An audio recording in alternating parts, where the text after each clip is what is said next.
మరి ఇప్పుడు ఆ దేవదేవోత్తముడు దేవతా సార్వభౌముడు చతుర్దశ భువనాధీశ్వరుడు అఖిలాండకోటి బ్రహ్మాండ నాయకుడు అయోధ్యాపురాధివాసుడైన శ్రీరామచంద్రమూర్తి వారు జగన్మాత జానకీ మాతను చేపట్టిన తిరు కళ్యాణ మహోత్సవ కార్యక్రమం ఇప్పుడు వైభవంగా సాగుతూ ఉంది. చూడండి, మనకు రామచంద్రమూర్తి వారు మనకు బాగా దగ్గరైన వారు.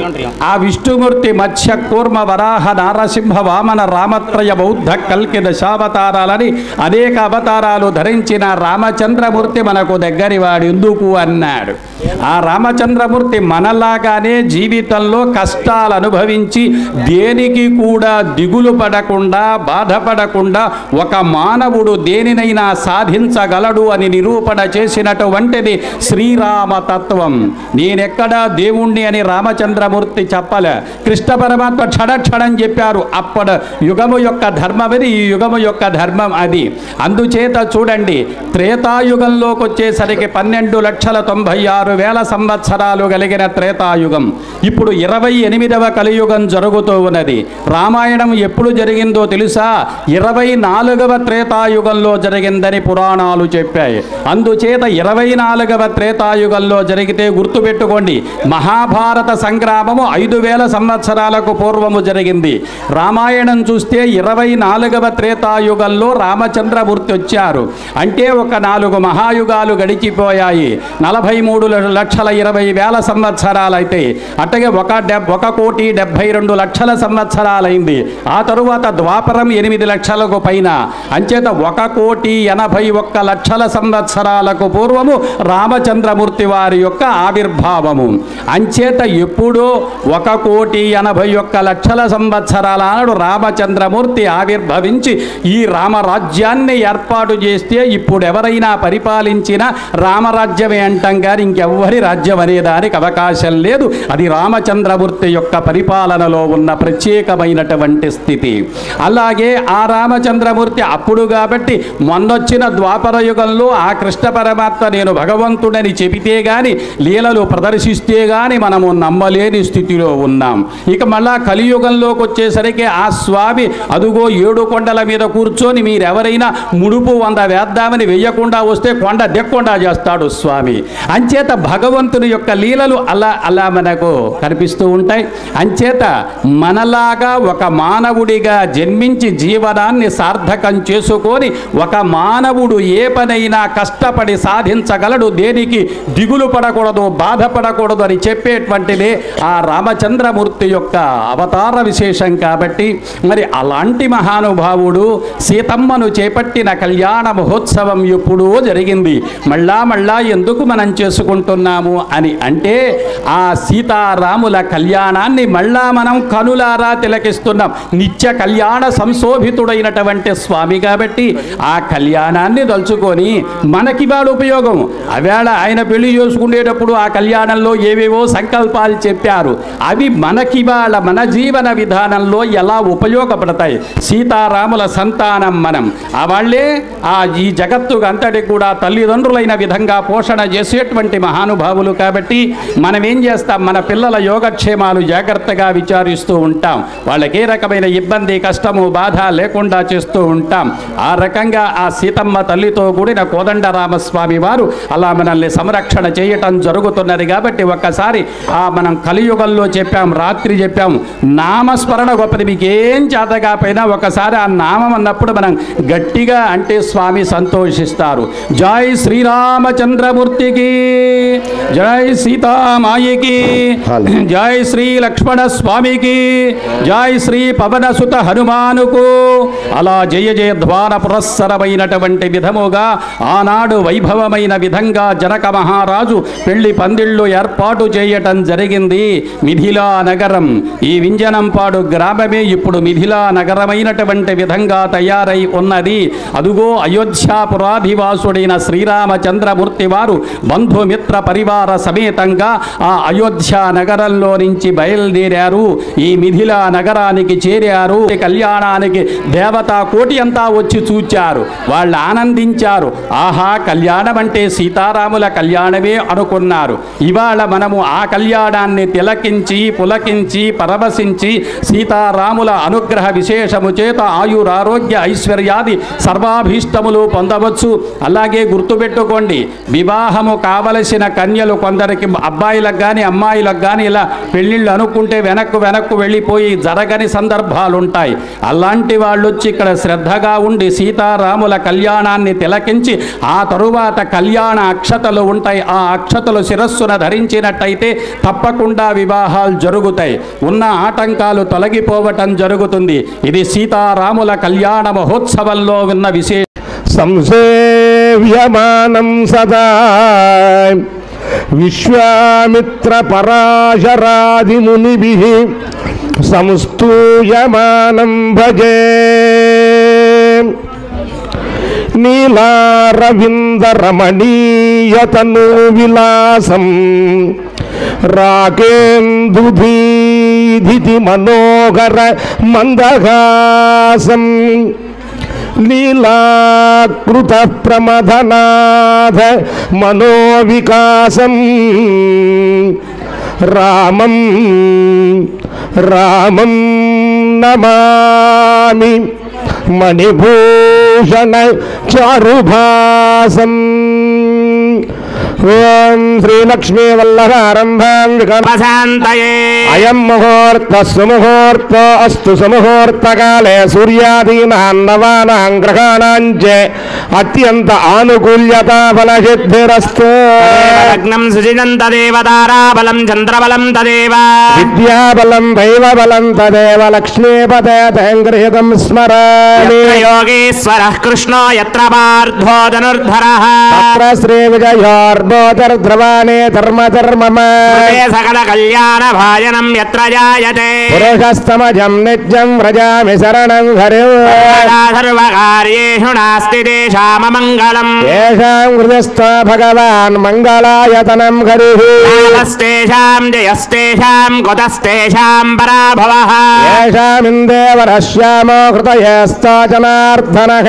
ఆపదామపహర్తారం దాతారం సర్వసంపదాం. లోకాభిరామం శ్రీరామం భూయో భూయో నమః.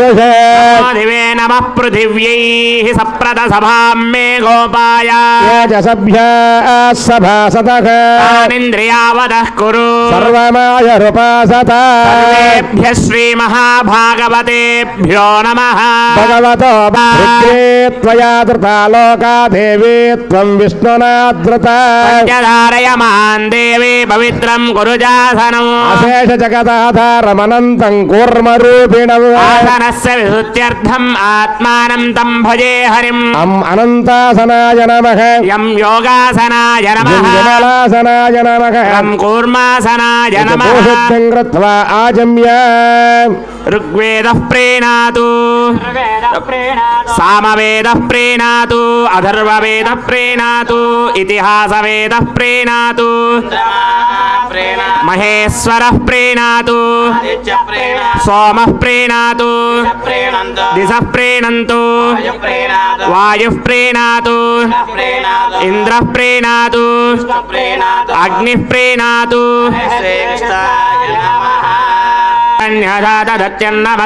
భద్రం కర్ణేభిः శృణుయామ దేవాः భద్రం పశ్యేమాక్షభిర్యజత్రాः.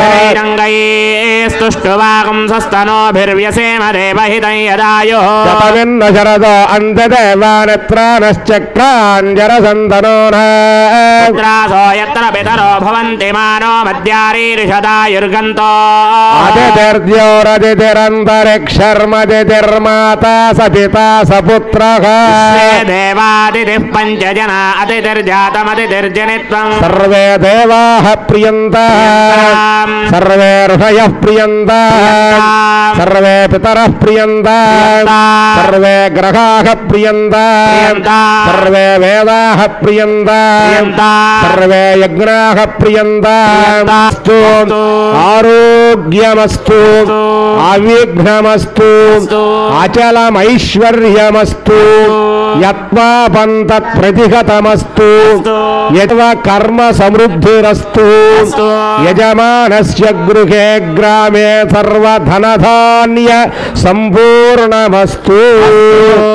యత్పుణ్యం నక్షత్రం తద్భట్కుర్వేదో భవ్యుషం యదా వై సూర్య ఉదేతి అత నక్షత్రం నయతి తావది తత్ర సూర్యో గచ్ఛేత్ అత్ర జగన్యం పశ్యేత్ తావది కుర్వేద యత్కారే స్యాత్ అస్య దేవ ఫష్టాభిషేక మహోత్సవాఖ్యకర్మ ద్వితీయ దివసే మాధ్యాహ్నకాలే అభిజన్ముహూర్తే దేవస్య దేవియోగో లోకో భద్రవశాంత్యర్థం లోక కళ్యాణార్థం క్రియమాణ కళ్యాణ మహోత్సవాఖ్యకర్మాంగం ఓం పుణ్యాహం భవంతో బ్రువంతో పుణ్యాహం ఓం పుణ్యాహం భవంతో బ్రువంతో పుణ్యాహం ఓం పుణ్యాహం భవంతో బ్రువంతో పుణ్యాహం స్వస్తి నయేంద్రో వృద్ధశ్రవః స్వస్తి నః పూషా విశ్వవేదాః సార్క్ష్యో అరిష్టనేమిః నో బృహస్పతి హేరణాయ చక్షసే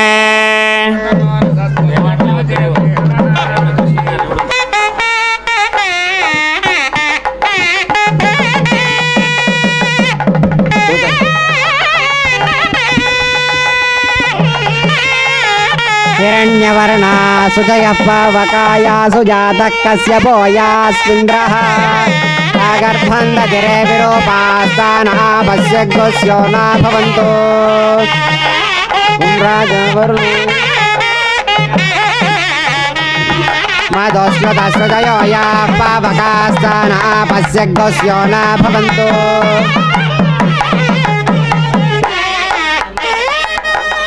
या पृथिवीं पयसो अन्दन्ति तत्रास्तान आपस्य गस्यो न भवन्तु सर्वागं अग्नेगं रक्षयतो हुवे वो मयवर्चो बलमोजो निधत्तान् तस्मादानद्यो नामस्तता वो नामानि కళ్యాణ మహోత్సవ కార్యక్రమం జరుగుతూ ఉన్నది. ఇందులో చూడండి, ఇప్పటి వరకు కూడా మనం ఏం చేశామంటే ఈ కార్యక్రమం నిర్విఘ్నంగా సాగాలి అంటే సూత్రవతి జయాసమేతుడైన విశ్వక్సేనుని యొక్క ఆరాధన చేయాలి. శైవ సంప్రదాయంలో గణపతి ఎట్లాగో వైష్ణవ సంప్రదాయంలో విశ్వక్సేనుడు కూడా అలాగే. అంచేత మనం చేసేటువంటి సర్వ విధములైన కార్యాలు నిర్విఘ్నంగా సాగటం కోసం విశ్వక్సేనునికి ఆరాధన చేయాలి. త్రయోదశ ఉపచారాలు చేశారు. చూడండి, మనం ఎవరైనా అతిథి వస్తే అయ్యా రండి కాళ్ళు కడుక్కోండి స్నానం చేయండి అని చెబుతామే, ఆ చెప్పే విధానాన్నే త్రయోదశ ఉపచారాలుగా స్వామివారికి చేస్తే ఆ సంప్రదాయాన్ని అతిథులకు గౌరవించే విధానం ఇవాళ మనం ఏర్పాటు చేసుకోవటం జరిగింది. అంచేత మరి శ్రీరామచంద్రమూర్తి వారు ఆనాడు ఆ విధంగా విశ్వక్సేనుని ఆరాధన చేస్తే ఆ కళ్యాణ మహోత్సవం వైభవంగా సాగాలని నిర్విఘ్నంగా సాగాలని ఆనాడు ఆ స్వామివారు ఆ విశ్వక్సేన ఆరాధన చేశారు. ఇవాళ మనం విశ్వక్సేన ఆరాధన చేశాం. ఈ యొక్క శాంతి కళ్యాణాన్ని మనం నిర్వహించుకుంటున్నాం. మనకుండే ఆటంకాలు తొలగిపోయి మనం వచ్చాం. ఇప్పుడు ఈ కళ్యాణం చూస్తూ ఉన్నాం. ఈ విశ్వక్సేన ఆరాధన చూచినందువల్ల మనకేమిటి ప్రయోజనము అని అంటే, కొంతమందికి విద్యా విషయంగా ఆటంకాలు, కొంతమందికి ఆరోగ్యపరమైన ఆటంకాలు, కొంతమందికి సంతానపరమైనటువంటి ఆటంకాలు, కొంతమందికి మానసిక దౌర్బల్య సంబంధమైన ఆటంకాలు.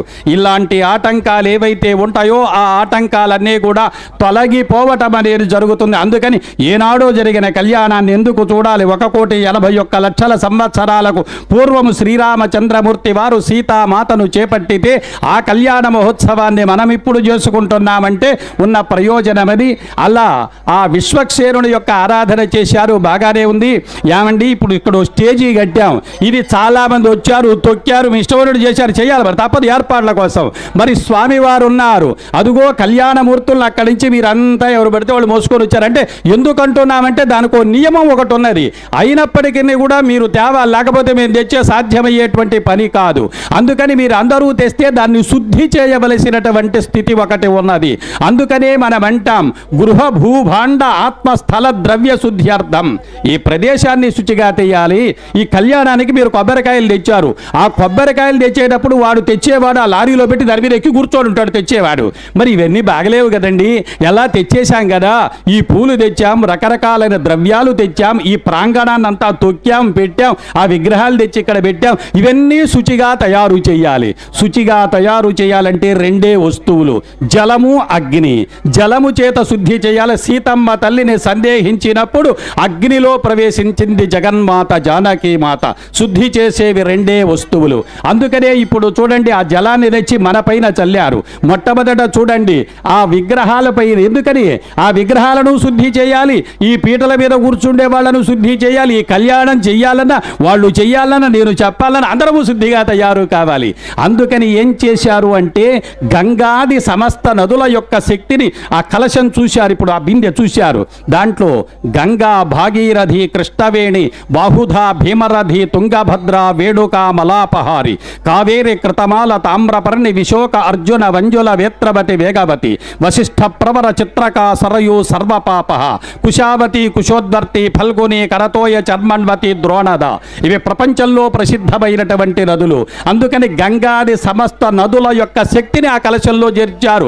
ఏదో మామూలు నీళ్ళు అయితే పనికిరావు. మీరు అడగవచ్చు, ఏమండి బిందులో కాస్త నీళ్లు పోశారు, దీంట్లో గంగాది సమస్త నదుల యొక్క శక్తి అంతా వస్తుందా అన్నారు. వస్తుంది. దైవాధీనం జగత్ సర్వం మంత్రాధీనంతో దైవతం. మనం ఏమంటాం, దేవుడికి ఏది ఇష్టమైతే జరుగుతుంది, మనం ఏం చేస్తామండి, మరి పూజలు చేసుకోవడం ఎందుకు, ధ్యానాలు చేసుకోవడం ఎందుకు, ఆయనకి ఇష్టమైతే జరిగితే కాదు. మంత్రాధీనంతో దైవతం. మంత్రానికి అధీనమైన వాడు దైవం. మనం ఆ మంత్రం చదివామంటే ఆ దేవుడు అక్కడ వచ్చి కూర్చోవాల్సిందే. ఆ మంత్ర శక్తి యొక్క ప్రభావము చేత మన కోరికలు తీర్చాలి. అందుకని ఇప్పటి వరకు మీరు మంత్రాలు విన్నారు. అందుకే ఈ మధ్యలో మేము మాట్లాడాం. ఎందుకని ఆ గంగాది సమస్త నదీ నదముల యొక్క శక్తిని ఈ కలశంలో ఉండేటువంటి జలంలో చేర్చి అవి పవిత్రమైన విధంగా చేస్తాం. ఏమండి అవి చాలా బ్రహ్మాండంగా ఉంటాయి. నీళ్ళు ఎట్టు అంటే మంత్రాలతో అవుతాయి. మీకున్న మురికి నీళ్లు వస్తున్నాయండి, ఆ పంపుల్లో ఆ నీళ్లు తాగుతున్నారా, కాబట్టి ఫిల్టర్ అండి, ఇంకా డబ్బులు ఆక్వాగార్డ్ అండి, ఏదో ఫ్రెష్ చేస్తున్నారు యంత్రముల చేత. మేము మంత్రముల చేత ఆ జలంలో ఆ శక్తి చేర్చటం అనేది జరుగుతుంది. అది పరమ పవిత్రమైన విధంగా గంగాది సమస్త నదీ నదముల యొక్క శక్తిని చేర్చి ఈరోజు పుణ్యాహము పవిత్రమైనటువంటి రోజు అని అంటూ మరి మనం చేశారు. ఇప్పుడు విన్నారు మీరు. ఆ మహర్షులైన వారు, ఋషిపత్రులైన వారు, దేవతలైన వారు, గరుడ, గంధర్వ, కిన్నర, కింపురుషాదులు అందరూ కూడా శాంతించాలి, మీ అందరి యొక్క ఆశీస్సులు మాపై ప్రసరింపచేయాలి అని అంటూ అలా పుణ్యాహ వచనాన్ని ఏర్పాటు చేసి ఆ జలము చేత మనము శుద్ధి కావటం అనేది జరిగింది. ఆ జలాన్ని ఇప్పుడు చల్లారు ఇక్కడ స్వామివారి విగ్రహాల పైన, ఇక్కడ కూర్చున్న వారి పైన. అది బాగా గుర్తుపెట్టుకోండి. ఎప్పుడైనా ఇప్పుడు కానీ రేపు అక్కడ పట్టాభిషేక మహోత్సవ సందర్భంలో ప్రధాన కలశం ఉంది, అయిన తర్వాత ఆ జలం కూడా చల్లుతారు. ఏ జలము చల్లినప్పటికీ గుర్తుపెట్టుకొని శిరస్సు వంచి జలాన్ని ధరించాలి. ఎందుకని అన్నారు, ఇదిగో మెయిన్ స్విచ్ ఇది, ఈ లైట్లన్నీ వెలుగుతున్నాయి, అక్కడెక్కడో మెయిన్ ఉంది. ఆ మెయిన్ స్విచ్ వేయకుండా ఈ స్విచ్లు మొత్తం వేశారట. వెలుగుతాయి మీ ఇంట్లో ఏవైనా? వెలగదు. మెయిన్ స్విచ్ వేయాలి. మన శరీరం మొత్తం దీంట్లో 6 చక్రాలు, మూలాధార, స్వాధిష్టార, బడిపూర, కనాహత, విశుద్ధ, ఆజ్ఞాచక్రములని 6 చక్రాలు ఉన్నాయి. నర్వస్ సిస్టమ్ ఉంది. 72,000 నాడులు ఉన్నాయి. మీరందరూ చదువుకున్నారుగా, 72,000 ఉన్నాయి. కాబట్టి ఇవన్నీ వెలగాలంటే మెయిన్ స్విచ్ వేయాలి. మన శరీరానికి మెయిన్ స్విచ్ ఎక్కడ ఉందంటే ఇక్కడ శిరస్సు యొక్క మధ్య భాగంలో సహస్రార చక్రం అంటాం. అదే సహస్ర దళ కమలం, 1000 దళములు కలిగిన పద్మములాగా వెలుగొందేటువంటిది. అందుకని ఎప్పుడైనా మీరు దేవాలయానికి వస్తే శిరస్సు వంచాలి. ఎక్కడ ఇంకెక్కడైనా తల ఎత్తుకున్న దేవుడి దగ్గర మాత్రం శిరస్సు వంచండి. అలా జలాన్ని ధరించి మనమందరము శుచిగా తయారయ్యాం. ఒక్కటి గుర్తుపెట్టుకోండి, మా అందరి దగ్గర రాలేదే, మా మీద నీళ్లు చల్లలేదే అని మీరు సందేహపడవలసిన పల్లె. ఇది లోక కళ్యాణం కోసం జరిగేటువంటిది. మనందరి తరఫున అదుగో జంటని ఇద్దరిని కూర్చోబెట్టారు. అంచేత వాళ్ళ చేతుల మీదుగా జరుగుతుందంటే మీరందరూ స్వయముగా ఆచరించినటువంటి మహత్తరమైన స్థితి. అలా మనం ఆ కార్యక్రమాన్ని నిర్వహణ చేసిన తరువాత దేవదేవోత్తముడైన స్వామివారు అలా కళ్యాణ వేదిక పైన ప్రవేశిస్తే ఆ స్వామివారిని పూజించి అర్చించి, హే మహానుభావ, కళ్యాణ మహోత్సవ కార్యక్రమం చేస్తున్నామని, ఎందుకు పెళ్లి చేసుకుంటున్నారో స్వామివారు చెప్పారు. ఆ చంద్రార్కం అనేక వైశేషిక సకల సుఖానుభవ పరంపరాభివృద్ధి ద్వారా ధర్మ ప్రజా సంపత్త్యర్థగోస్త్రియముద్వహే అన్నారు. సూర్య సూర్య చంద్రులు ఉన్నంత వరకు ధర్మ కార్యాలు ఆచరించి మంచి సంతానం పొందటం కోసం వివాహం అలాంటి ఏర్పాటు చేశారు. అందుకని మనం సంతానం కాబట్టి మన పిల్లలు మంచి మార్గంలో నడగాలి. మనమందరము ధర్మ కార్యాలు చేయాలి. ఎందుకు ఇవన్నీ ఇంత ఖర్చు పెట్టి ఎందుకు చేస్తున్నారు? మనమందరము ధర్మబద్ధమైన జీవనం చేయాలి. మన పిల్లలు సరియైన మార్గంలో ఉండాలి. ప్రపంచంలో భారతదేశం అంటే ధర్మబద్ధమైన కర్మభూమిని పేరు పొందాలి. దానికోసం చేస్తున్నాం. చేసిన తరువాత రామచంద్రమూర్తి వారికి సీతమ్మ తల్లికి వేళ ఆదౌ రక్షార్థం రక్షాబంధనం కరిష్యే అని రక్షాబంధనాలు రక్ష కోసం ఏర్పాటు చేశారు. మరి మనం ఇవాళ ఎందుకు గడుతున్నామంటే అయ్యా మమ్మల్ని రక్షించవలసిన బాధ్యత మీది అని మంగళవాద్య పురస్సరమైన విధముగా ఏర్పాటు చేస్తూ ఉన్నారు.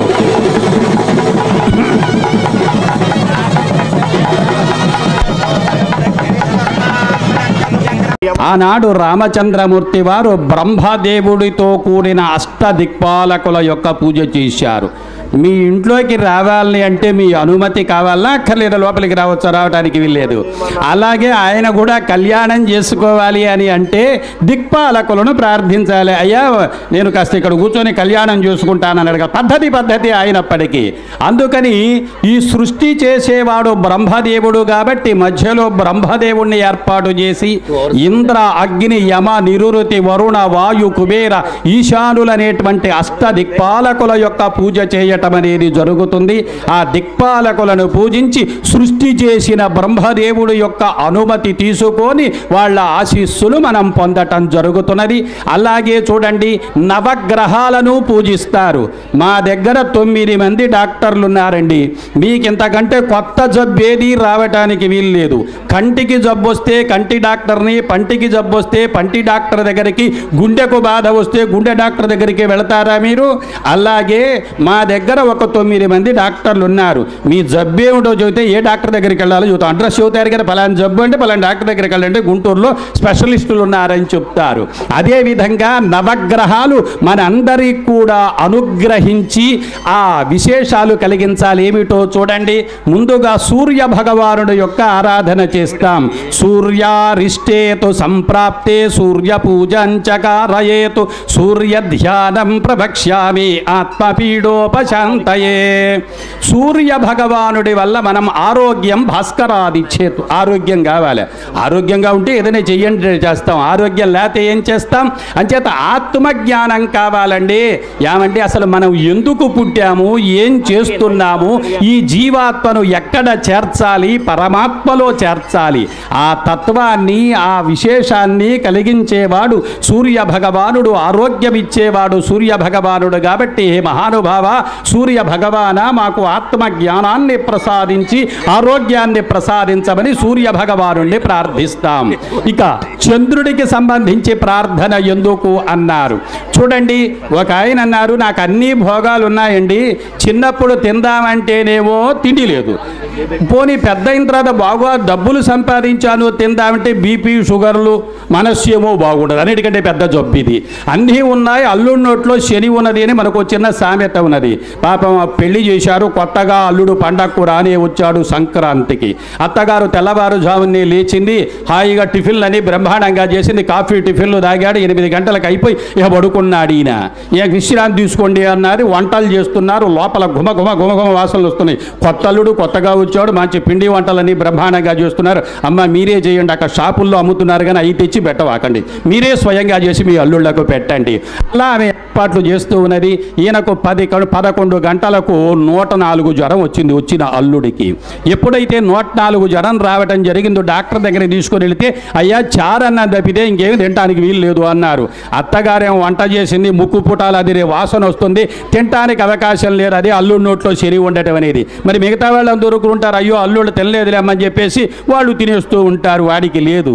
అన్నీ ఉన్నాయి కానీ మనశ్శాంతి ఒక్కటేదు. అన్ని భోగాలు ఉన్నాయి, మనశ్శాంతి లేకపోతే ప్రయోజనం లేదు.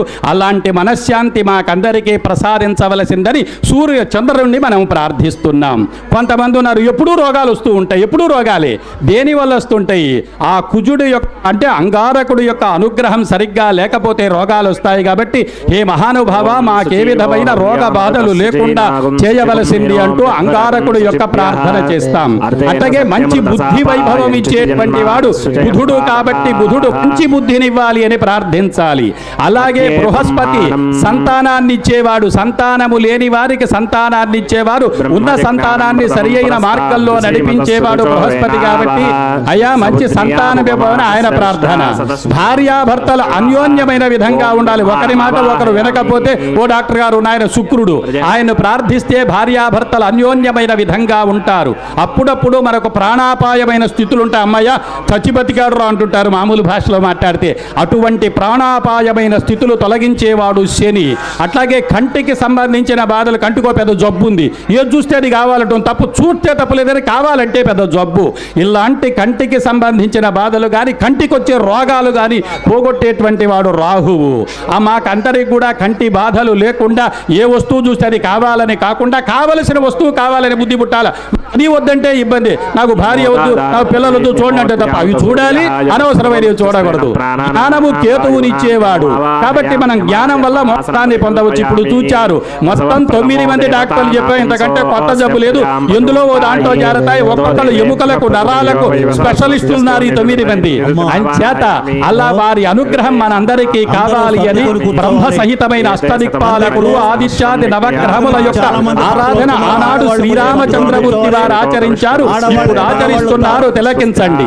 ఇప్పుడు జరగబోయే పని ఏమిటి అంటే శ్రీరామచంద్రమూర్తి వారు 4 వేదవేత్తలైనటువంటి మహానుభావులకు 4 తాంబూలాలిచ్చి అయ్యా నాకు మంచి అమ్మాయిని అన్వేషించి రావలసింది అని చెబుతూ ఉన్నటువంటి విషయం.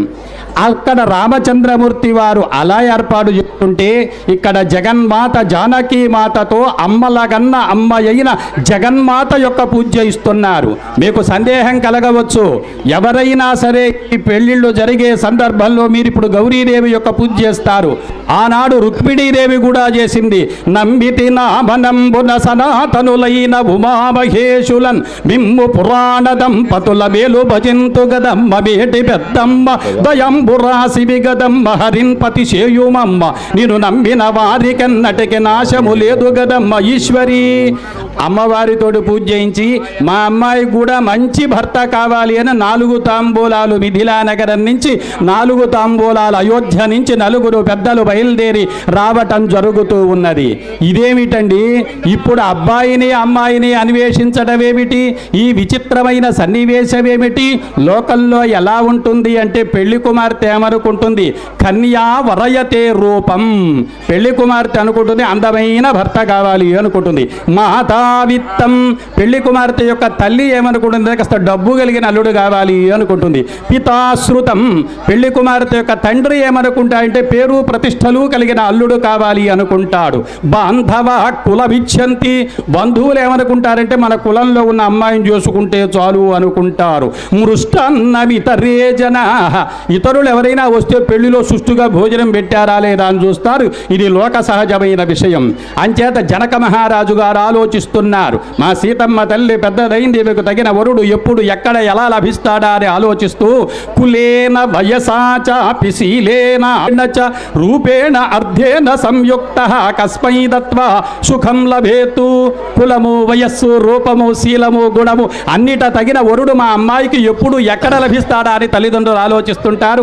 మరి అలాగే మా కోడలు వచ్చింది, ఈ కోడలు మా వంశాన్ని వృద్ధి పొందించేటువంటిది కావాలి, కీర్తి ప్రతిష్టలు తెచ్చేటువంటిది కావాలి, సుశీల కావాలి, ఇలా ఆలోచన చేస్తారు. ఆ తరఫున ఉన్నటువంటి వాళ్ళు ఏమండి బాగానే ఉంది, ఇప్పుడు అదిగో తాంబూలాలు ఏర్పాటు చేశారు అయ్యవారి తరఫున అమ్మవారి తరఫున. ఇప్పుడు తాంబూలాలు ఏమిటంటే సగం పెళ్ళైన తర్వాత అబ్బాయిని అన్వేషించి రావలసిందేనేమో జనక మహారాజు తరఫున, అమ్మాయిని అన్వేషించవలసిందేనేమో దశరథ మహారాజు తరఫున. ఆ శ్రీరామచంద్రమూర్తి వారు తాంబూలాలు ఇస్తూ ఉన్నారు. మా అమ్మాయికి మంచి వరుడు కావాలని జనక మహారాజు గారు తాంబూలాలు ఇప్పిస్తున్నారు. ఇదేమిటి అని అంటే ఇప్పటి భాషలో మీకు అర్థం కావాలంటే ఓ చిన్న ఉదాహరణ చెప్తాం.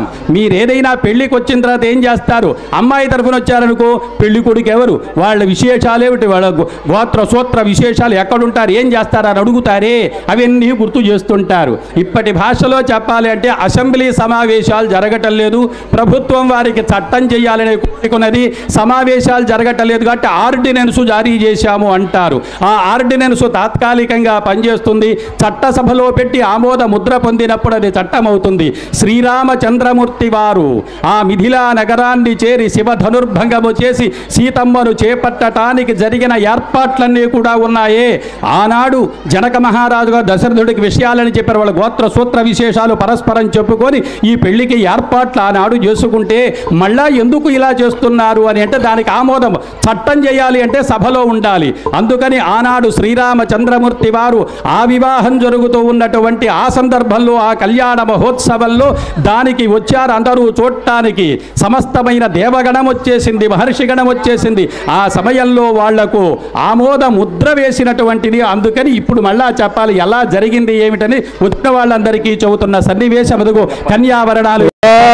ప్రసగ్మంతాధియసానస్య సక్షణివరభిర్వరాగుం అభిష ప్రసేదత అస్మాకమింద్ర ఉభయం జుజోషతి యత్ సౌమ్యస్యాందసో బుబోధతి అన్రుక్షరార్జవస్సంధబంధాయేభిః సఖాయోయందేన్ వరేయం సంభగో నో నినీయా సంధ్యాస్పత్యకుం సుయవమస్తు దేవా యాం హంసయానాం మనోభవాం మృగోసింధతనయాం బభోరస చక్షుతాగస్వర్ణస్రజాం యుజే నమసా తస్మై కళ్యాణోత్సవకాయ వాసిష్ఠగోత్రోద్భవాయ అచింత్యాద్భుత నిత్యయవన స్వభావ లావణ్యరత్నాకరాయ త్రిజగన్మోహనాయ స్థైర్య ధైర్య చాతుర్య ఔదార్య సౌందర్య సత్యఫల పరాక్రమాయ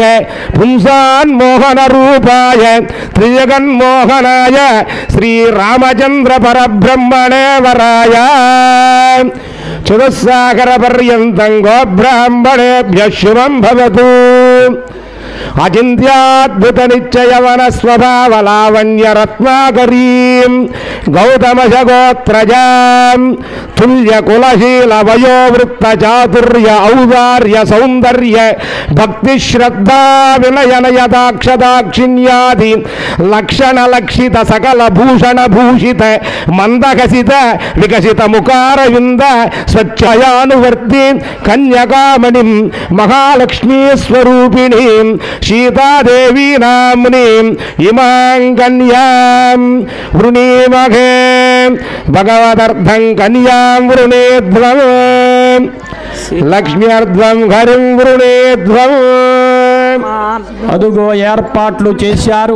అటు మిథిలా నగరం నుంచి బయలుదేరారు, అయోధ్య నగరం నుంచి బయలుదేరారు. శృతశీల విత్త గుణ సంపన్నాన్ సుహృత సమవేతాన్ మంత్రవతో వరాన్ ప్రహిణుయాతు. సమర్థులైన వాళ్ళు కావాలి, మంచి చెప్పిన లక్షణాలు కలిగిన అమ్మాయిని అన్వేషించి రావాలి.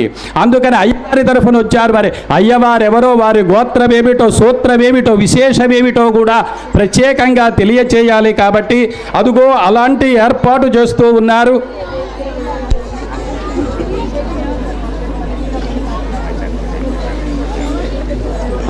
అటార్థం రామం వృణీత్వం వృణీమహే వృతోస్మి గరిష్యామః అస్మదర్థం భవంతః కుర్వంతు రామార్థం సీతాం వృణీధ్వం. అలా మరి ఆనాడు ఆ మహానుభావులు బయలుదేరారు. ఇవాళ మా అదృష్ట విశేషము చేత అయ్యవారి తరఫున అమ్మవారి తరఫున అలా బయలుదేరి సమావేశమయ్యారు. చివరికి ఎక్కడ సమావేశమయ్యారంటే ఇప్పుడు ఈ వింజనంపాడు గ్రామంలో మధ్యలో సమావేశమై, అయ్యా మీ రామచంద్రమూర్తి వారెవరు, గోత్రమేమిటి సూత్రమేమిటి, వాసిష్ఠ మైత్రావరణ కౌండిన్య త్రయారుషేయ ప్రవరాన్విత వశిష్ఠ సగోత్రోద్భవస్య.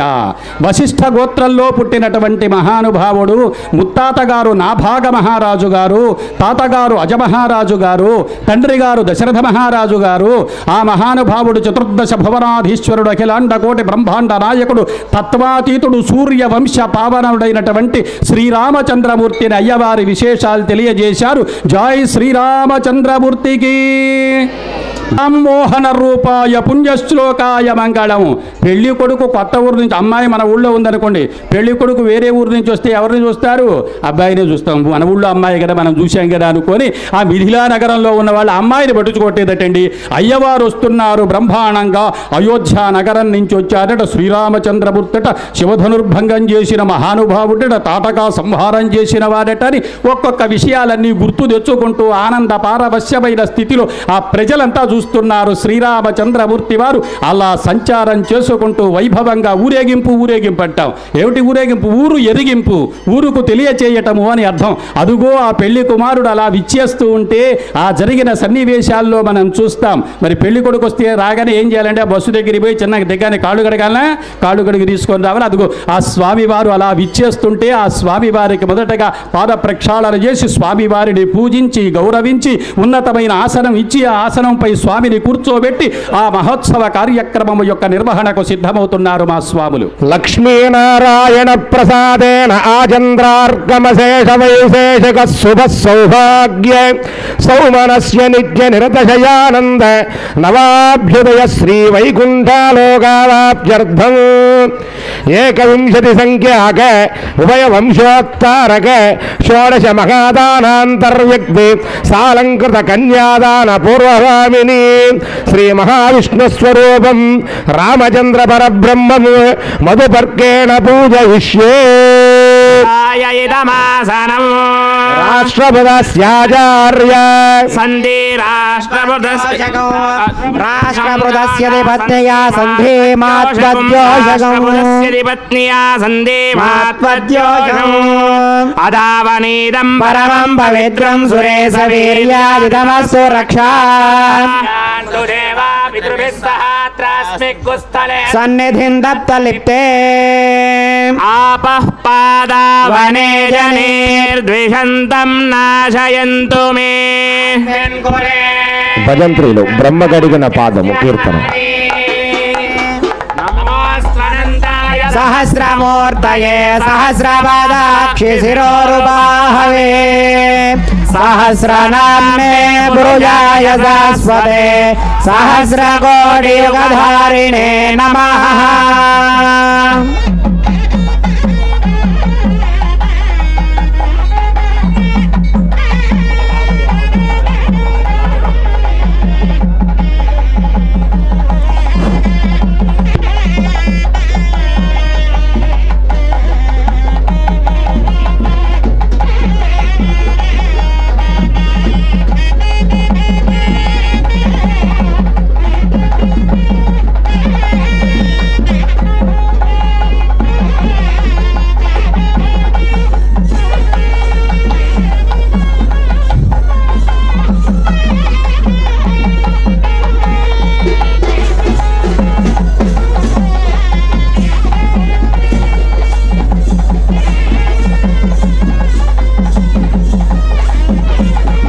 ఓం తేజో వత్సవత్సవిత ప్రసవే స్వినార్బాహుభ్యాం పూష్ణాస్తాభ్యాం.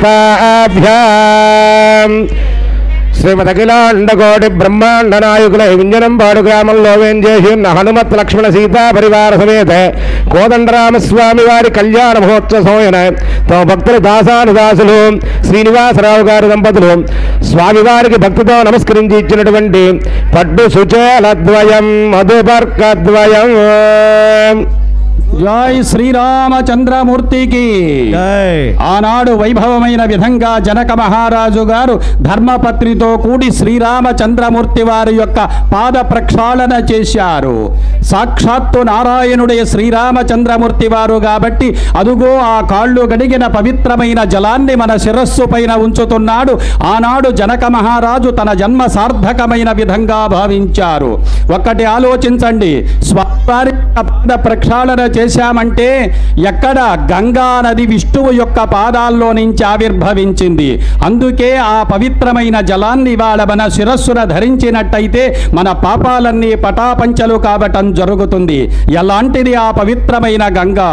హరిపాదోద్భవనౌట నా జలమునందాప్లావమున్ చేసినన్ గురు పంకంబులడంగు మీ కనుచునా ఘోషించడున్ బంధురగంధ చల్లగంధ వాకని చలొత్తుంగుర్మి జాలేతరేతర సంఘట్టన జయమానతరోదక్రంత ఘోరర్భటిన్.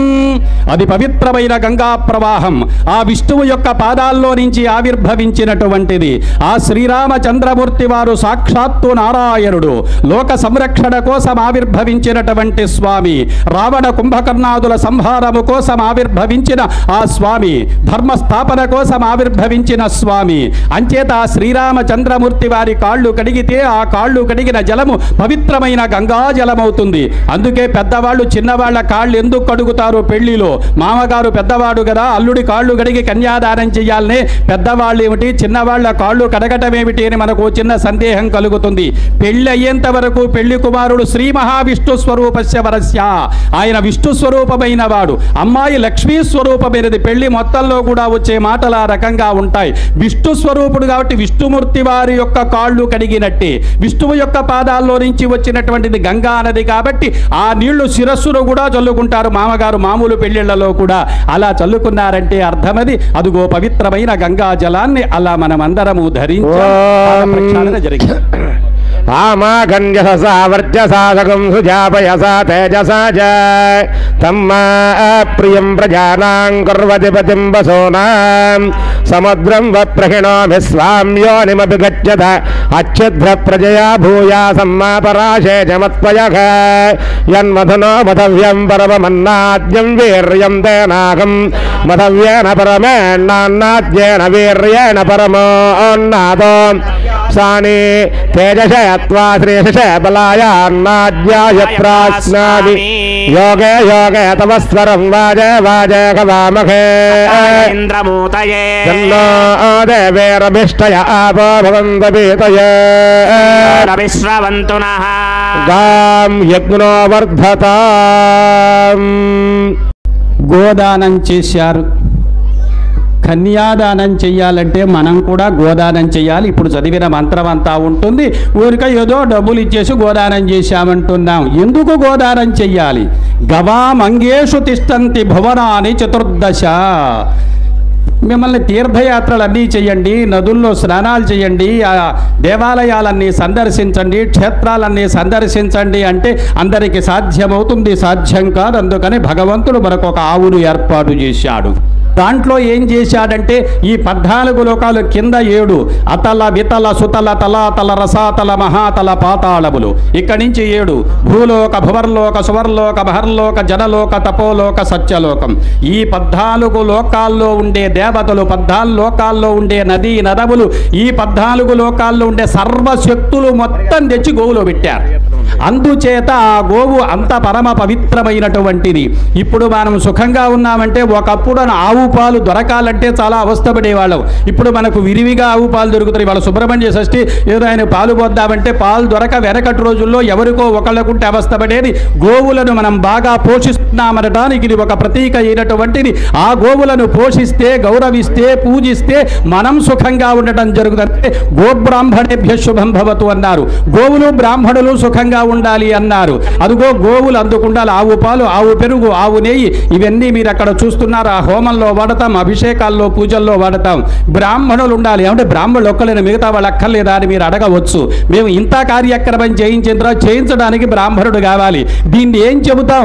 ఈ ఫలితం ఏదో పీటల మీద కూర్చునే వాళ్ళకు మీ ఇంట్లో చేసుకుంటే ఏదో మీ వరకు పరిమితం అని చెప్పం. సర్వే జనా సుఖినో భవంతు అంటాం. స్వస్తి ప్రజాభ్య పరిపాలయంతాం. మా రాజులు పరిపాలన చేసేవాళ్ళు ధర్మ మార్గంలో పరిపాలన చేయాలి. అందరూ సుఖంగా సంతోషంగా ఆనందంగా ఉండాలని కోరతాము. కాబట్టి బ్రాహ్మణుడు సుఖంగా ఉంటే యజ్ఞ యాగాది పూజాది కార్యక్రమాలు చేయిస్తే లోకం క్షేమంగా ఉంటుంది. గోవులు క్షేమంగా ఉంటే ఆవు పాలు, ఆవు పెరుగు, నేయి వస్తే అభిషేకాలు, అదేవిధంగా యజ్ఞ యాగాదులు జరుగుతాయి. కాబట్టి గోబ్రాహ్మణేభ్య శుభమవతి. మధ్యన ఆ బ్రాహ్మణేభ్య అంటే ఏమన్నా అంటారేమని పేర్లు మారుస్తున్నారు, అక్కర్లేదు ఆయన, దానిలో ఉన్న ఆంతర్యమది. ఆ రకమైనటువంటి విధంగా గోదానము చేశాము అంటే ఏమి దానము చేసిన పుణ్యం ఉంటుందో చూడండి. అంతటి మహత్తరమైన గోదాన కార్యక్రమాన్ని ఆచరించిన తరువాత ఏమంటే ఆ స్వామివారి తెరాడ్డం పెట్టారు. ఇప్పుడే అమ్మవారు వేదికపైకి వచ్చినట్టు ఆ భాషలో ఆలోచిస్తే ఏమండి, ఇందాక చెప్పాము అమ్మ గౌరీదేవి యొక్క పూజ చేస్తూ ఉన్నది, సీతామాత వేదికపైకి తీసుకొని వచ్చారు, తెర ఎందుకు అడ్డు పెట్టారు? మీ అందరికీ సందేహం ఒకటి ఉంటుంది. శ్రీరామచంద్రమూర్తి వారు అక్కడికి వచ్చి శివ ధనుర్భంగాన్ని చేస్తే అమ్మ వచ్చి దండేసింది. ఇద్దరూ చూసుకున్నారు కదా, ఒకళ్ళనొకళ్ళు చూసుకున్నారు. ఇవాళ కూడా పెళ్లి చూపులు అని అంటే ఆ తాంబూలాలు తీసుకున్న రోజున ముప్పా వంతు పెళ్లి అయిపోతున్నది, పక్కపక్కన కూర్చోబెడుతున్నాం. మళ్ళా తెర ఎందుకంటే అడ్డం, వీడియోలకు ఫోటోలకు లేనిపోని అడ్డం, హాయిగా తీసేస్తే ప్రశాంతంగా చూసుకోవచ్చు, బ్రహ్మాండంగా ఉంటాయి కదా అని మీకు ఎవరికైనా సందేహం కలగవచ్చు. కానీ తెర తప్పకుండా ఉండవలసింది. ఎందుకు ఉండాలి అనే దానికి చిన్న ఉదాహరణ చెప్పుకుందాం. మీరు ఒక ఇల్లు కట్టారు, ఇల్లు కట్టిన తర్వాత ఇవాళ చెప్పారు ఉదాహరణ, రాత్రి 9:15 కండి మీరు గృహప్రవేశము అన్నారు. 8:30 వరకు మీకు వచ్చిన చుట్టాలందరికీ ఇల్లు పోయి చూపించారు, ఈ షోకేసు పెట్టా, అది పెట్టా, ఇది పెట్టా, ఇది బాగున్నదట. అందుకని జీవితాంతం వీళ్ళు కూడా ఒకరి మనస్సును ఒకరు అర్థం చేసుకోవాలి. బాహ్యమైన సౌందర్యము కాదు, అంతఃసౌందర్యాన్ని తెలుసుకోవాలని చెప్పటంలోని ఆ జీలకర్రను ధరింపచేయటంలో ఉన్న ప్రధానమైనటువంటి ఆంతర్యము. కాబట్టి అదుగో సుముహూర్తానికి సిద్ధమైన విధంగా ఉన్నాం. అంచేత తెర ఉండవలసిందే. రేపు ఎవరైనా పెళ్లిళ్ళలో ఇంకెందుకు మనం చేశామంటారేమో అంటానికి వీల్లేదు. ఎందుకనంటే ఇట్లాంటి సందర్భాల్లోనే ధర్మాలు అనేకం చెప్పాలి. ఇప్పుడు నవనాగరికమైన అబ్బాయిలకు అమ్మాయిలకు సందేహాలు చేస్తే ఆ వెనకటి ఆచారాలన్నీ కూడా ఏదో పెట్టారంటారు. కాదమ్మా, ప్రతి ఒక్కటి విశేషమైనటువంటిదే. దేశ విదేశాల్లో మన సంస్కృతి సంప్రదాయాలు గౌరవింపబడి ఎంత విచిత్రమైనటువంటి స్థితి అంటే విదేశాల వాళ్ళు వచ్చి మన పెళ్లిళ్ళు మన పద్ధతిలో చేసుకుంటున్నారు. గుంటూరులోనే ఒక పెళ్లి జరిగింది. చిన్న ఒక మాట ఈ సందర్భంలో చెప్పుకోవాలి మన సంప్రదాయాన్ని గురించి. ప్యూర్ అమెరికన్ పిల్లవాడు అమెరికా వాడు, అమ్మాయి గుంటూరు అమ్మాయి, ఈ అమ్మాయి అక్కడ ఉంటుంది. పెళ్లి జరుగుతుంటే మీ భారతదేశంలో వచ్చి మీ గుంటూరులో వచ్చి పెళ్లి చేసుకుంటామన్నారు వాళ్ళు. ఆ పెళ్లికి నేను వ్యాఖ్యానం చెప్పడానికి నేను వెళ్ళడం జరిగింది. వాళ్ళకు తెలుగు రాదు, నాకు ఇంగ్లీష్ రాదు. అంచేత వెంటనే ఏం చేశానంటే ఇంగ్లీష్ రాదంటే వాళ్ళ భాష నాకు రాదు, నాకు అసలు ఏదో వచ్చు. అందుకని ముందుగా పెళ్లి కంటే ముద్దర వాళ్ళకి ఏమీ తెలియదు కాబట్టి ఒక అరగంట సేపు లోపల కూర్చొని నేను కాస్త చదువుకొని MA PhD చేశా. ఇంగ్లీష్లో కాదుగా, తెలుగు సంస్కృతం వెళ్ళి. అంచేత నేనేం చేశా, లోపలికి వెళ్ళి సంప్రదాయం అంతా గొప్పది కాబట్టి మన పిల్లలకు ఆ సంప్రదాయాన్ని విధానాన్ని పెద్దలు బాగా నేర్పాలి. నేర్పితే మన గౌరవం. అదుగో ఏర్పాటు చేశారు, తెర అడుగు పెట్టారు. సుముహూర్తానికి సిద్ధమైనటువంటి విధంగా మనం ఉండటం జరిగింది. అదుగో ఏర్పాట్లు. తదేవ లగ్నం సుదినం తదేవ తారాబలం చంద్రబలం తదేవ విద్యాబలం దైవబలం తదేవ లక్ష్మీపదే తేంగ్రయుగం స్మరామి.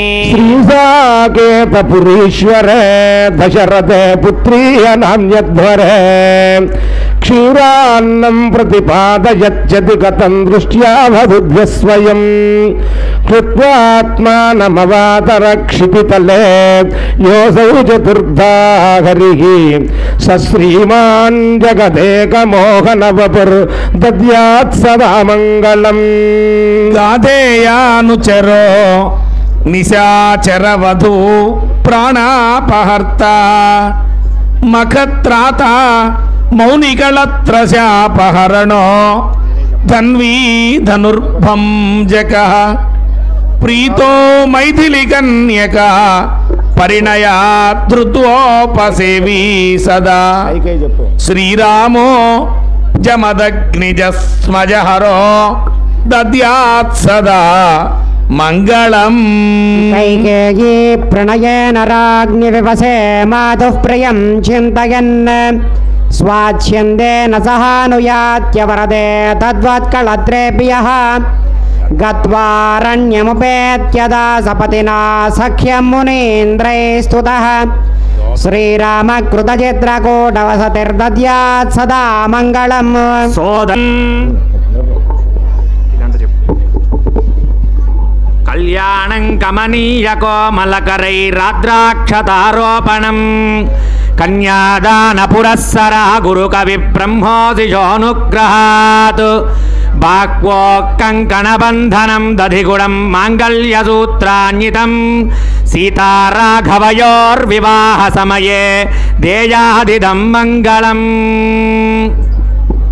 శ్రీలక్ష్మీర్వనజాలయ వసుమదేవారాహిణి వైష్ణవే వైదేహీ వరమా రమా భగవతే సర్వేశ్వరే రుక్మిణే కళ్యాణే కరుణాన్వితా జగన్మాతా మహేనాజకే పాయాత్వ భగవాన్ పురాణ పురుష కుర్యాత్ సదా మంగళం. రమ్యే ద్వారకశైలసానుని మహావల్మీకమధ్యే మహాధ్యానావిష్టమహర్షి ద్వారకతపఃపాకాయమానో హరిః సోయం దివ్యప్రభా ప్రభాసితవపుర్యశ్చావిరాసీత్ పురా శ్రీమద్వారకశైలశేఖర విభః కుర్యాత్ సదా మంగళం. రామ రామ రమ రమ రమ రమ రామాయణం రాజితం రామ రాజవనీ రసాజ రజనీ రాజీవ రాజీరమ రాజన్యో రఘుపుంగవో రఘువరో రాజాదిరాజో రఘు దాంపత్యోశ్చిరకాల భోగమతులం సీతాకరం మంగళం. కళ్యాణైక విలక్షణే మణిమయే కళ్యాణ సన్మంటపే కళ్యాణంగ సులక్షణం నవవధూం కళ్యాణ రూపం వరం కళ్యాణాత్మకవాజికంధర విభుః కళ్యాణలక్ష్మీయుతః కళ్యాణం సతతం కరోతు భగవాన్ అర్చావతారోత్సవే.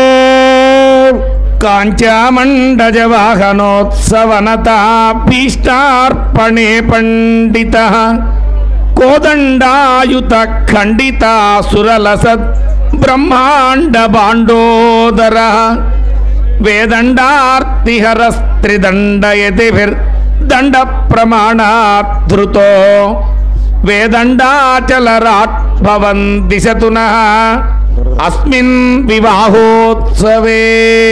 ఆశ్రుత్య వనవాసరార్ధితమునివ్రాతస్య ధృత్వా ధనుః హత్వా తత్ర కరాధిరాక్షసగణం కృత్వా భయాం దండకాం భ్రాంత్వా హేమమృగాన్ దదే హృదవదో దృష్ట్వా విపన్నం ద్విజం తన్నిర్హృత్య ధనంజయః ప్రముముదే దద్యాత్ సదా మంగళం. కోకీ కోకిల భృంగసారిక సుకవ్యాఘ్రాటపారావతః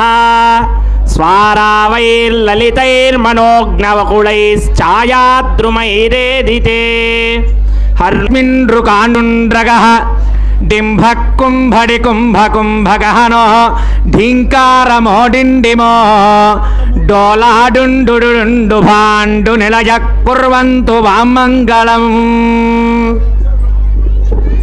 శ్రీభూమి విలసత్సు పార్శ్వయుగలశ్చక్రాది దివ్యాయుధః శ్రీమద్దాంని విరాజమాన మహిమా భక్తైకచింతామణిః శ్రీవైఖానసనైకమార్చన విధౌ బ్రహ్మోత్సవైః శోభితః శ్రీమద్వారకశైలశేఖర విభః కుర్యాత్ సదా మంగళం. సీతాలక్ష్మణ మధ్యభాగ శుభగో గోదావరీ తీరగో కళ్యా సుందర విగ్రహ పదరజో రాజత్వదాంభోరుహ భక్తాశక్తనతేష్టదాన నిరతో భద్రాచలాధీశ్వరః భక్తేభ్యః శుభమాతనోతు భగవాన్ అర్చావతారోత్సవే.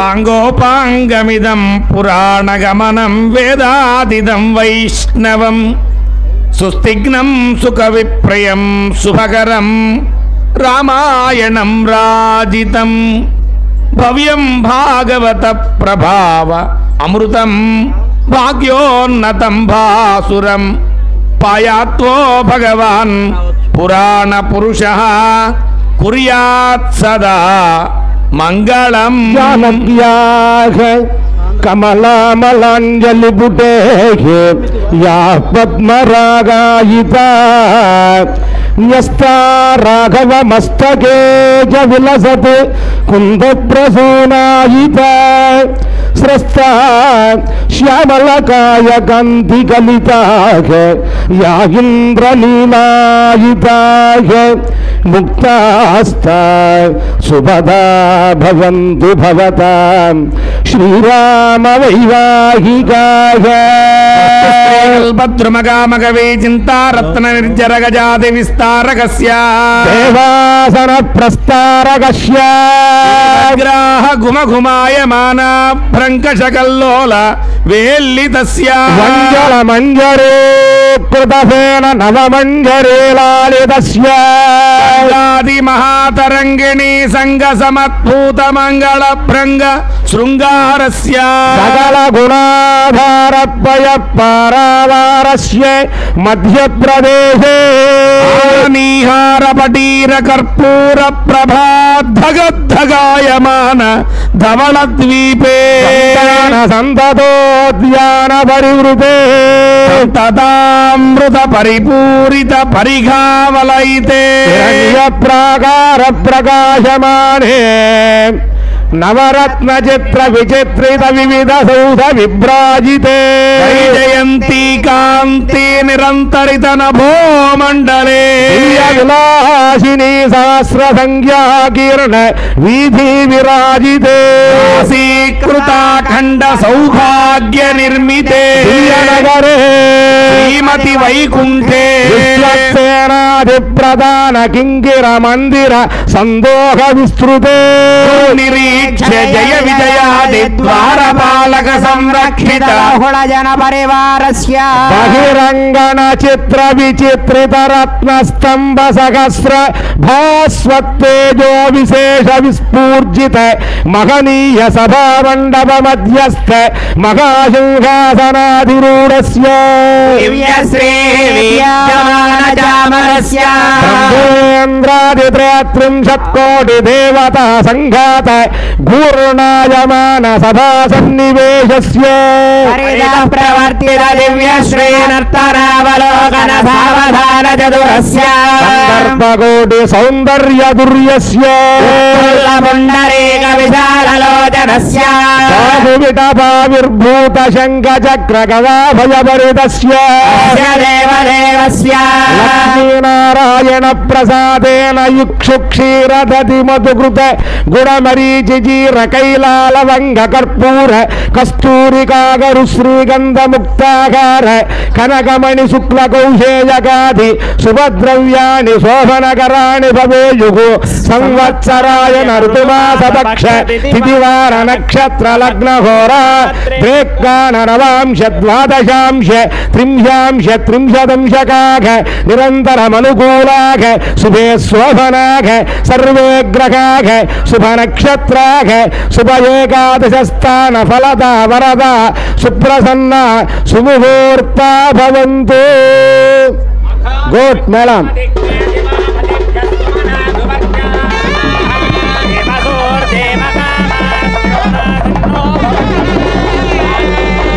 बोलो रामचंद्र भगवान की. ध्रुवन्ते राजा वरुणो ध्रुवं देवो बृहस्पतिः इंद्रस्याग्नेस्य राष्ट्रं धारयतान् ध्रुवं ध्रुवं ध्रुवेण हविषा विसोमो वृषामसि ओदयेन्द्र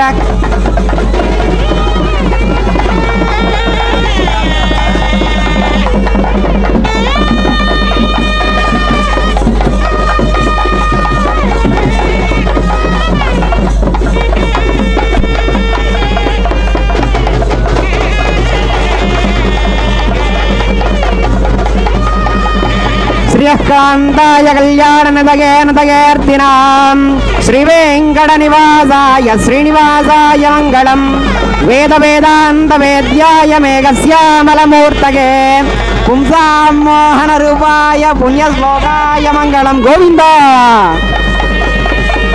रामचन्द्र भगवान् की.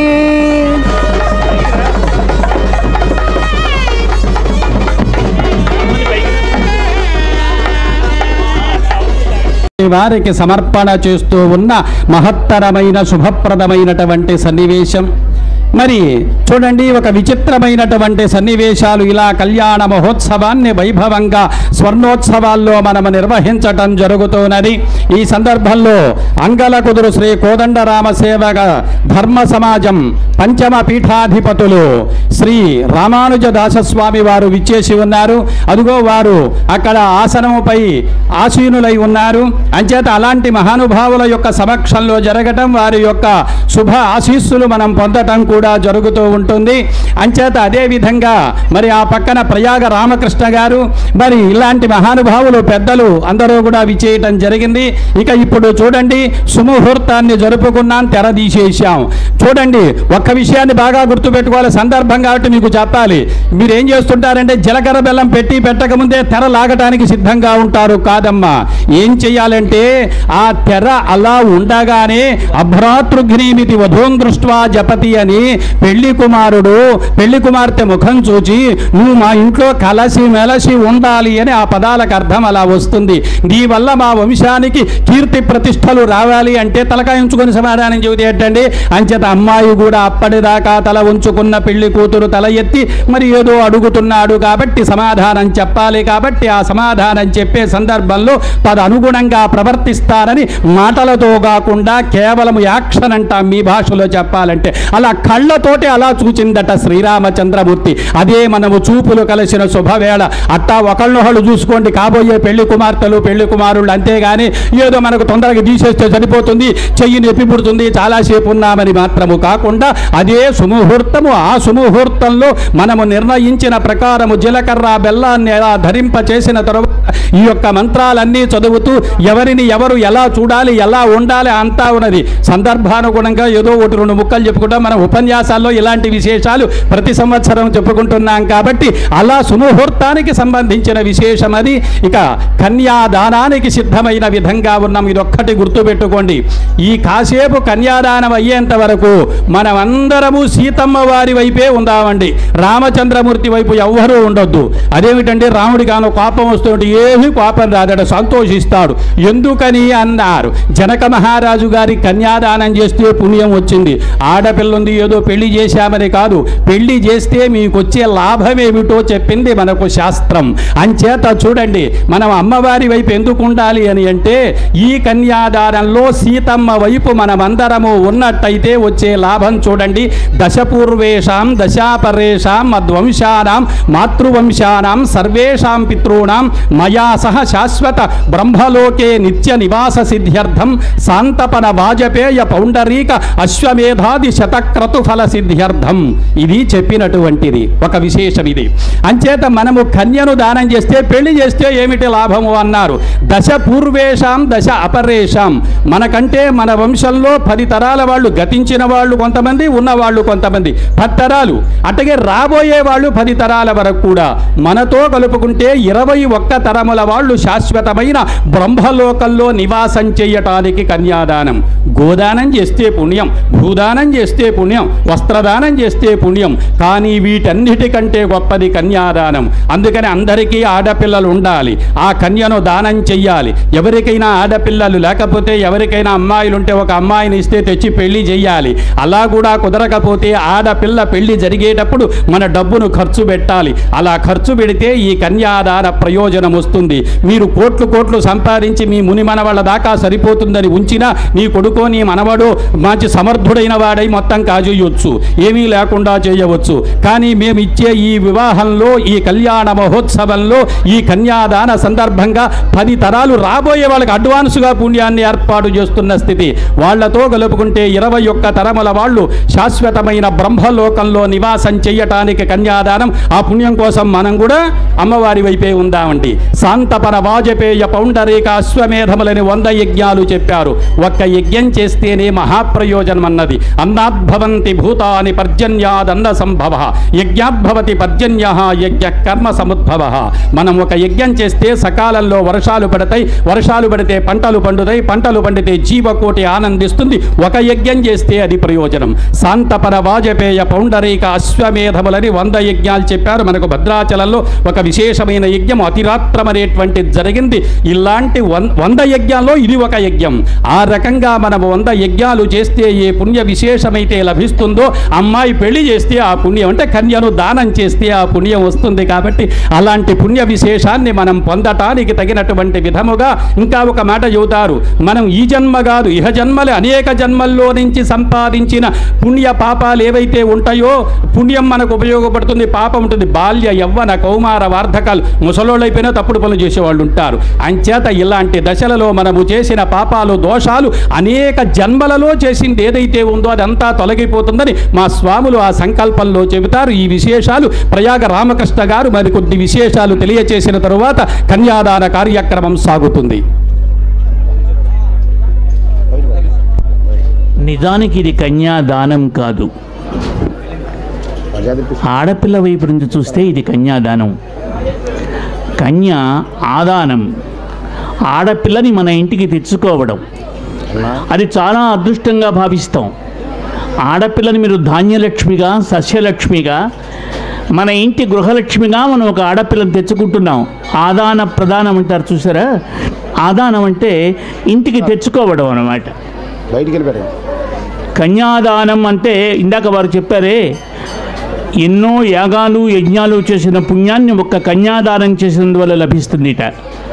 ఇంకోటి ఏమిటంటే, గంగానదిలోని ఇసుక రేణువులన్నీ కూడా సప్తర్షి మండలం వరకు పోసి ఒక్కొక్క ఇసుక రేణువుని లెక్కించడానికి ఎంతకాలం పడుతుందో అంతకాలం కూడా మీకు స్వర్గవాసం లభిస్తుందిట, బ్రహ్మవాసం లభిస్తుందిట.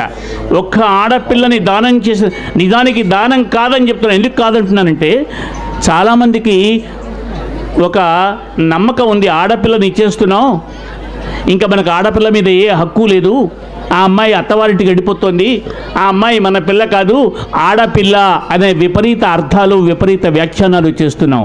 అది నాకు ఇష్టం లేదు. కూతురు కూతురే. నా కూతురికి నేను పెళ్లి చేసినా నా కూతురే, నేను ఆ పిల్లకి తండ్రిని. ఆ పిల్లకి ఈ ఇంట సర్వ హక్కులు ఉంటాయి, సర్వ అధికారాలు ఉంటాయి. ఎలా ఉంటాయో చెప్తాను. వారు చెప్పారే, నేను కన్యను ఎందుకు ఇస్తున్నానయ్యా నీకంటే, సత్సంతానాన్ని కనడానికి, యజ్ఞయాగాది క్రతువులు చేయడానికి, ధర్మకార్యాలు చేయడానికి, పుణ్యవ్రతాలు ఆచరించడానికి, మంచి పనులు చేయడానికి, శుభకార్యాలు యత్నం చేయడానికి నా పిల్లని నీకు చేదోడు వాదోడుగా ఇస్తున్నా తప్పితే ఆ పిల్లని శాశ్వతంగా నీకు ఇచ్చి నీడు వలట్టలేరని చెబుతున్నాడు. ఏ వస్తువునైనా సరే శాశ్వతంగా ఇచ్చేస్తాం, ఆడపిల్లని అలా ఇవ్వం. ఆడపిల్ల మీద తల్లిదండ్రులకు, పుట్టింటివాడికి సర్వాధికారాలు ఉంటాయి, నమ్మండి. ఆడపిల్ల, అక్కడి పిల్ల, ఈ విపరీత వ్యాఖ్యానాలు, అర్థాలు పట్టించుకోకండి, నమ్మకండి. అందుకని వరుడు కూడా చెప్తాడు. ఎందుకు చెప్తాడు? నిన్ను ఎందుకు తెస్తున్నానంటే, నేను బొటన వేలు పట్టుకుని, 4 వేళ్ళు పట్టుకుని, చెయ్యి పట్టుకుని పాణిగ్రహణం చేసే ముందు ఏం చెప్తాడంటే, అగ్ని ప్రదక్షిణం చేస్తూ, నిన్ను నేను ధర్మకార్యాలు నిర్వర్తించడం కోసం నీ చేతిని నేను పట్టుకుంటున్నాను, నా అడుగులో అడుగు వేసి నడు అని అర్థం వచ్చేటట్టు చెప్తాడు. అంతేగాని ఆడపిల్లని ఇవ్వడం కాదు. అలాగే ఇందాక వారు ఒక మాట చెప్పారే, ఈ తెరసెల్లా ఎందుకంటే ఆడపిల్లకి మగపిల్లవాడికి మధ్య, మగపిల్లవాడిని ఎప్పుడు కూడా విష్ణు స్వరూపం అనుకున్నాం, అతను పరమాత్మ. కన్య ఆడపిల్ల జీవాత్మ. జీవాత్మ పరమాత్మను చూడాలంటే మధ్యలో మాయ అడ్డంగా ఉంటుంది. ఈ మాయను తొలగించడమే ఈ తెరసిల్లాను తొలగించడం. ఎప్పుడు తొలగిస్తారు?